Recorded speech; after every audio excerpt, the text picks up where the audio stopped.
કેશોદમાં સૌપ્રથમ વખત આંતરરાષ્ટ્રીય વક્તા બ્રહ્માકુમારી શિવાની દીદીનું અલૌકિક વક્તવ્ય યોજાયું.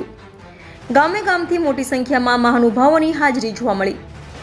હજારોની સંખ્યામાં ઉપસ્થિત લોકોને શિવાની દીદીના પ્રવચને મંત્રમુગ્ધ કર્યા. કેશોદના અગતરાય રોડ પર આવેલા બ્રહ્મકુમારી વિશ્વવિદ્યાલય ખાતે 40 વર્ષના કાર્યકાળ દરમિયાન અનેક વિભૂતિઓ ઉપરાંત વિવેચકો અને પ્રવચનકાર પ્રચારકોની સભાઓ સંવાદ યોજવામાં આવેલ છે.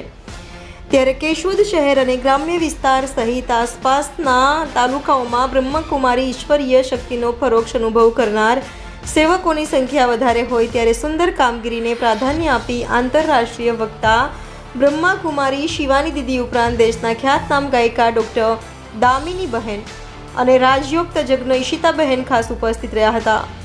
કેશોદના ઈશ્વરીય બ્રહ્મકુમારી વિશ્વવિદ્યાલય ખાતે આંતરરાષ્ટ્રીય વક્તા બ્રહ્મકુમારી શિવાની દીદીના વક્તવ્ય કાર્યક્રમમાં જૂનાગઢના એસપી હર્ષદ મહેતા સાહેબ, પ્રસિદ્ધ મોટિવેટર સ્પીકર જીતેન્દ્ર અડિયા, કેશોદ માંગરોળના ધારાસભ્યો, નગરપાલિકા પ્રમુખ મેહુલભાઈ ગોંડલિયા, માંગરોળના ઉદ્યોગપતિ મેરામણભાઈ તેમજ મોટી સંખ્યામાં રાજકીય સામાજિક આગેવાનો હાજર રહ્યા હતા. કાર્યક્રમની શરૂઆત બ્રહ્માકુમારી શિવાની દીદી તથા મહાનુભાવો દ્વારા દીપ પ્રાગટ્ય કરી કરવામાં આવી હતી. બ્રહ્માકુમારી દ્વારા પધારેલા મહાનુભાવોને મોમેન્ટ તથા પ્રસાદ આપી સન્માન કરવામાં આવ્યું હતું.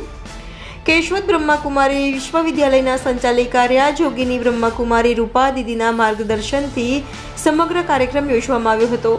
આ કાર્યક્રમને સફળ બનાવવા બ્રહ્મકુમારી ઈશ્વરીય વિશ્વવિદ્યાલય કેશોદના બહેનોએ ભારે જહેમત ઉઠાવી હતી. કેમેરામેન રાવલિયા મધુ સાથે reporter Jagdish Yadav, India 24 news, Junagadh.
Brahma Kumari Ishwariya Vishwavidyalaya Keshod में एक बहुत ही महत्वपूर्ण विषय पर ये कार्यक्रम आयोजन किया कि रिश्तों में हम कैसे वापस वो जो शक्ति है उसको वापस कैसे लाए, रिश्तों में मधुरता कैसे लाए.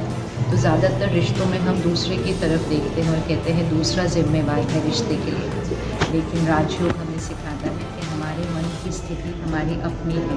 परिस्थिति चाहे कैसी भी हो, सामने वाले का व्यक्ति का व्यवहार कैसा है, लेकिन मेरे मन की स्थिति मेरी है और मेरे मन की स्थिति का ध्यान रखते हुए जब मैं रिश्तों में मांगने वाले की बजाय, चाहने वाले की बजाय देने वाली आत्मा बन जाती हूँ तो मैं घर का शक्ति स्तंभ बन जाती हूँ. तो फिर क्रोध की जगह शांत रहना, क्षमा न करने की बजाय आसानी से दुआएं देकर 1 सेकंड में बात को ख़त्म करना, ये बहुत आसान होने लगता है. बस इसके लिए चाहिए थोड़ा सा राजयोग का अभ्यास. रोज़ घर में सात्विक भोजन बनाते समय परमात्मा की याद रहे, शक्तियाँ रहे और फ़ोन और टीवी का हम ध्यान रखें कि हम क्या ले रहे हैं, उसमें से क्या कंज्यूम कर रहे हैं और कितने घंटों हम उसके साथ रहते हैं.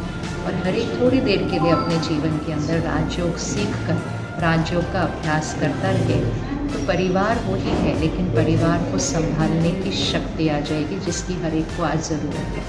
आज के समय में डिप्रेशन बढ़ रहा है, एडिक्शन बढ़ रही है. हमारी जिम्मेवारी है हम सिर्फ परिवार को और बच्चों को वो चीज़ें नहीं दें जो पैसों से खरीदी जा सकती हैं, वो तो हम देते ही हैं, लेकिन साथ साथ सही रास्ते पर चलने की शक्ति देना, मन की स्थिति को मजबूत बनाना, वो शक्ति भी परिवार को देनी है. उसके लिए हम राजयोग सीखते हैं. शांति.